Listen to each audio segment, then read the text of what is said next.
Hello, এটা কাঠি বইমেলা হচ্ছে। আমরা বইমেলাতে এসেছি। রাজলক্ষ্মীর, রমার, বইমেলা, বিজয়ার, অভয়ার যে উত্তরণ, এর অনেকে স্বামীর দ্বারা এখানে অভয়া টিকিট নির্যাতিত। কাটতে হয়। রাজলক্ষ্মীর একসঙ্গে তিন বোন, রাজলক্ষ্মী, সুরলক্ষ্মী আর কি যেন লক্ষ্মী, তার তিন বোনকে একটা বরে দিয়ে দেওয়া হয়েছিল সামাজিক রীতিনীতি মেনে। কিন্তু অপর্ণার বেলায় তো ওইরকম কিছু ছিল না। অপর্ণার বাধা ছিল তার মনে, তার মনের মধ্যে লড়াইটা। দেখি আমাকে দাও। কি গো?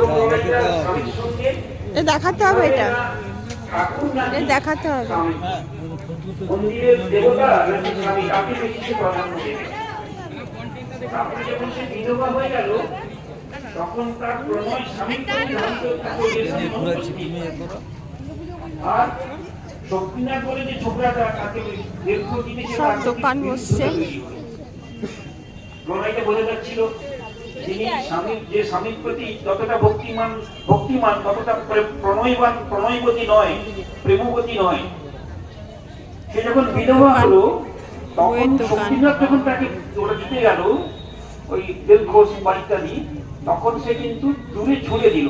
কেননা তার স্বামীত্ব তখন জেগে উঠল যে স্বামী আমার প্রয়াত হয়েছে, আর অন্য কোনো পুরুষের উপহার আমি নিতে পারি না। আবার এই ছেলেটি যখন প্রয়াত হলো, তখন মনে হলো প্রণয়ের গভীরতা, তখন তাকে খুঁজে আনতে হলো, ফেলে দেওয়া ভেতরের দিক, যেখানে সমাজ তাকে পীড়া দিতে পারে না, যেখানে পরিবার তাকে পীড়া দিতে পারে না, পীড়া দেয় সে নিজের থেকে নিজেকে। সেই উত্তরণের কথাটা আমাদের জানতে হবে। সমাজ সবসময় বাধা দেবে, পরিবার সবসময় বাধা দেবে। সেই বাধাটা